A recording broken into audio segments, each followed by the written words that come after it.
often do you return items to Amazon? Well, what if I told you that with every return, you are contributing to a secret society of sellers using your returns to potentially scam people out of their hard-earned money?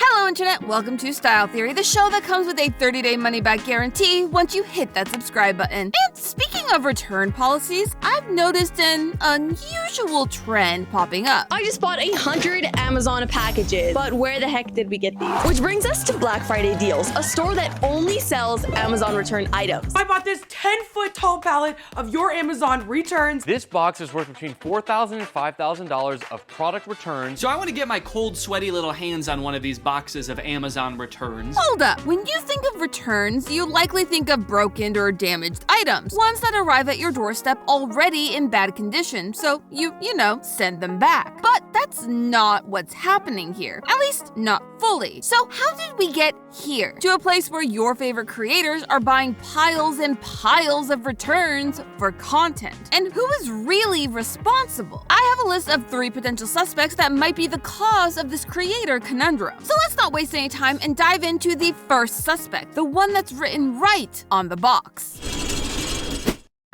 While the concept of free and easy returns actually started with Zappos, the shoe company, way back in 1999, the company that packaged it all up to sell to the masses was none other than Amazon and its CEO. Jeffrey Bezos. They are the king of easy returns. No, really. From the outside, it appears like they accept anything of any quality. But is that really true? Well, not according to their policy guidelines. As their website states, you can get a full refund on almost any item within 30 days of the item being delivered, as long as the item is in its original condition. That means that unless you can prove the damage to the item happened in transit, you are only supposed to get a full refund if the item is in a resellable condition. If it comes in less than that condition, it can only be resold as used. But the term used has a couple different meanings, at least according to Amazon. If the item is working perfectly but the outer packaging is still missing, then the item is marked as like new. If there are signs of wear and tear, it's marked down to very good. If, say, the cosmetic damage is a little bit worse than that and there may be some pieces missing, the condition is called good. And if the item is worse than that, but it's still basically functions, it's considered to be acceptable. Yep, it's important to pay attention to those categories when you're shopping for a used item on Amazon. But no matter what condition it is, that item can still only be resold at a marked down price, which means that Amazon, or the seller on Amazon, is losing money on your purchase. Yeah, side note, if you didn't know, and no tea, no shade, some people don't, right, Mom? Not everything sold on Amazon is sold by Amazon. While Amazon does manufacture and distribute a lot of the goods found on their website, typically under the Amazon Basics label, the majority of items are not by them. So how does Amazon still do free returns if it doesn't actually own the product it's selling? By offering the sellers a deal they can't refuse. Literally. It's a system called Fulfillment by Amazon, or FBA. This service allows sellers to use Amazon resources to sell their items for a fee. Yeah, Amazon isn't just going to let people use their stuff. There has to be something in it for them too. This includes things like monthly storage fees that are calculated based on how much stock you have in the warehouse versus how frequently they've been shipped in the last 4 months. So like, if your product isn't moving off the shelves quickly enough, you are going to be charged. And if it doesn't sell at all, another fee. The aged inventory surcharge charges sellers if a product is still in the warehouse after 180 days. This fee starts at about 50 cents per cubic foot, but can go as high as $6.90. That really adds up very fast. And all of that is before the item is returned to end up on one of those giant pallets being unboxed. And when that item is returned, the seller gets, say it with me theorists, charged yet another fee. Now, restocking fees cover the price of labor to restock the item, which in and of itself isn't a bad thing. Workers need to be paid a living wage after all, right? However, this also means that on top of paying out the refund to you, the sellers actually lose money on any item that's returned. Yeah, they are going into debt and paying for your return to Amazon. Ouchie! And it only gets worse. Those sellers lose even more money if the returned item is in such poor quality that it needs to be disposed of. Yeah, it kinda sucks to be a seller, huh? Well, back to those piles and piles of returns being unboxed on YouTube, TikTok, Instagram, and literally everywhere nowadays. How does a return go from being chucked in a landfill to being unboxed on your screen for entertainment? Well, when sellers are faced with fees upon fees upon fees for their item being stored, shipped, returned, restocked, and literally everything else possible, they need to find some way of saving the sale. Which brings us to suspect number 2. Liquidation isn't about turning returned items into some weird soup, nor is it about murdering someone violently, despite what Google's dictionary seems to think. Are you okay, Google? I think you need a nap. Liquidation allows businesses, or in this case sellers, to consolidate their unsold products for a very small profit, typically between 5 to 10% of the original price that item was being sold. This is hopefully just enough to cover all of those fees we were just talking about so that the seller doesn't start to owe money on their products. They do this via Amazon's liquidation program. Yes, after charging sellers so many fees, Amazon kindly created a program to help them get rid of those damaged or overstocked items. So instead of the seller paying restocking fees, storage fees, and additional disposal fees, the seller then gets paid to liquidate their products. Amazon claims that this does 2 things. 1, it helps sellers struggling to move their products get things out of their warehouses, and 2, it promotes sustainability, giving used items a second life rather than just throwing them away. Great, right? Otherwise, that product, both new and used, ends up in one of 3 places. Landfills, which can cause things like methane pollution as products decompose, recycling centers, where if they have too much stock, recycled items can still end up in landfills. Amazon does say that it is moving away from using landfills, but based on reports by ITV News in the UK, there are still instances of landfills being used. And then there's option 3. The products are incinerated as part of the energy recovery program. This process involves torching these items at a blazing 2,000 degrees Fahrenheit to boil water into steam that then moves turbines that then power a generator, hence energy recovery. And while on paper that sounds like a good alternative, it's not a perfect process. This incineration does create things like carbon and toxic ash. This is fine. I'm okay with the events that are unfolding currently. Yeah, when it comes to dealing with excess product and returns, there aren't a lot of great options.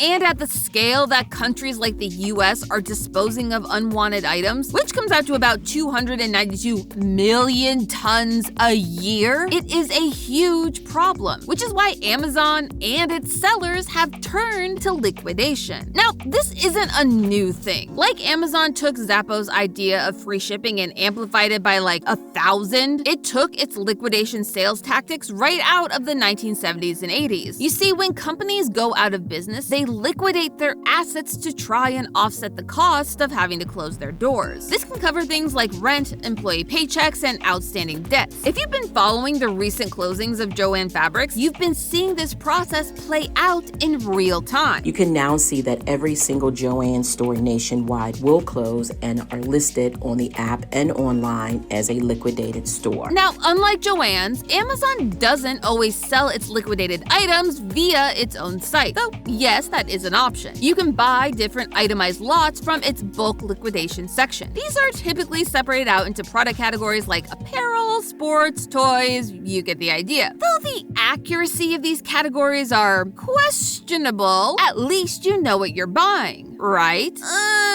Sort of. While most should be in usable condition, some items are definitely not.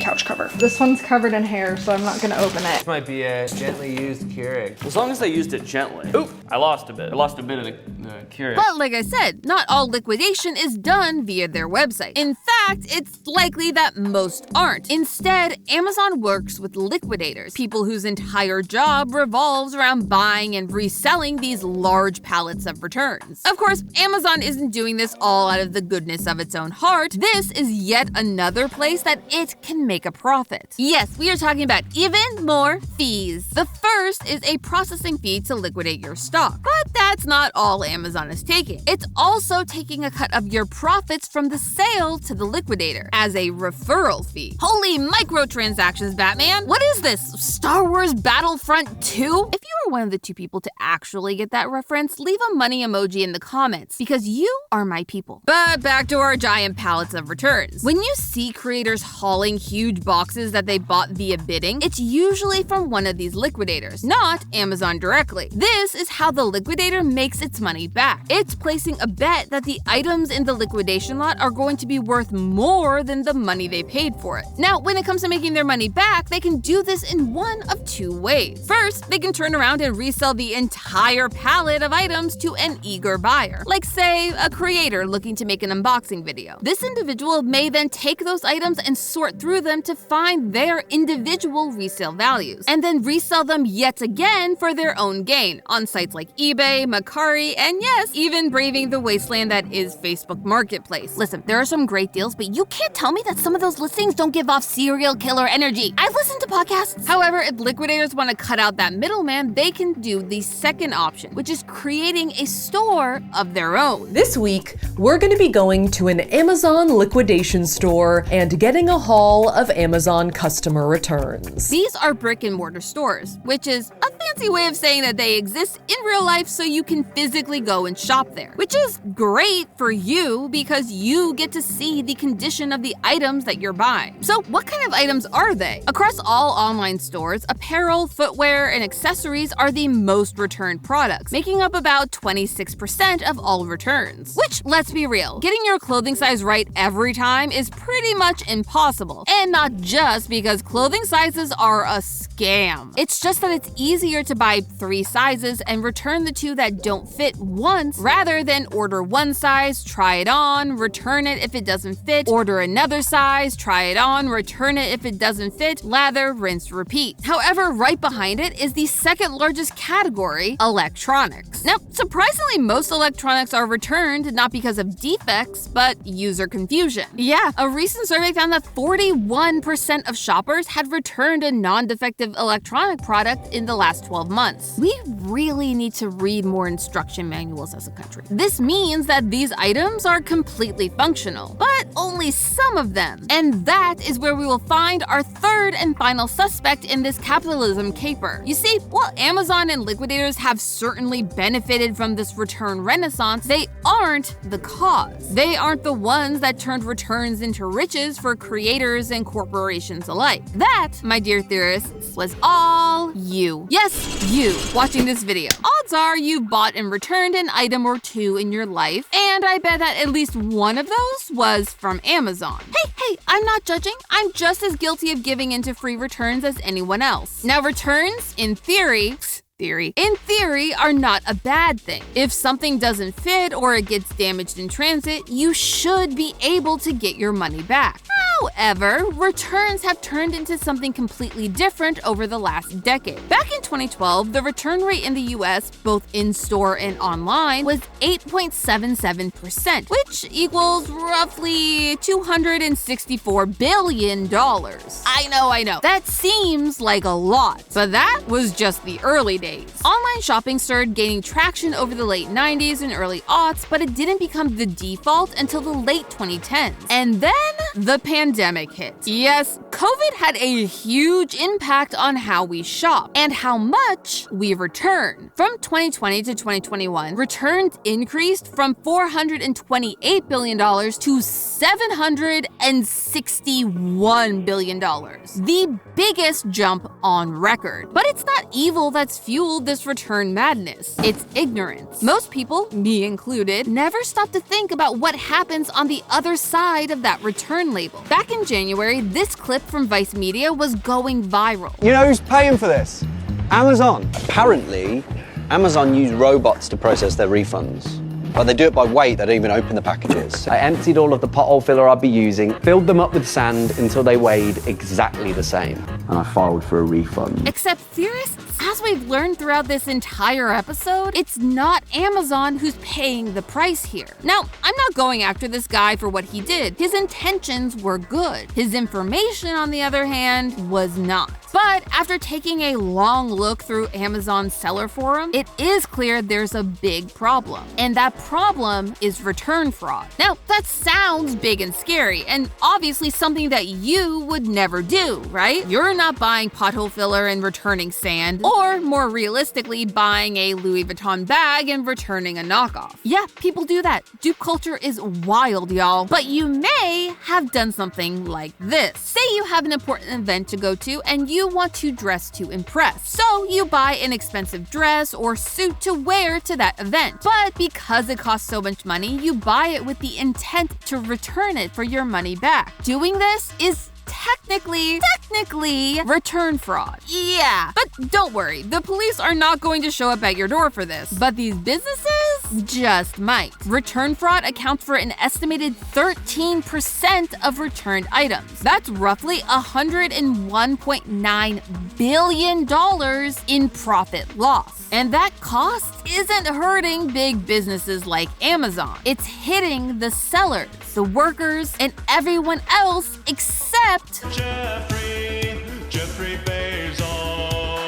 We, as a culture of consumers, need to take a hard look at how we shop and what we return, because the impact is huge. This economy of returns and reselling didn't evolve out of nothing. It came out of our bad shopping habits. Listen, I love a good mystery unboxing as much as the next person, and it's not all bad. These new economic systems have created new ways to limit waste, from encouraging people to shop secondhand to having people donate some of these items they get to charity. Most of the stuff is gonna make for really good donations to local shelters. And I mean, over $7,000 worth of stuff is gonna go to people that probably really need it. But there is a dark side, a side where all of this really impacts the world that we live in and the businesses that we shop at. But it's not the businesses that are responsible for making this change, at least not fully. We have our own part to play, and we do that by paying attention, by understanding how the systems that we give our money to operate, and by choosing how we want our spending to make an impact. But hey, that's just a theory, a style theory. Keep shopping smart.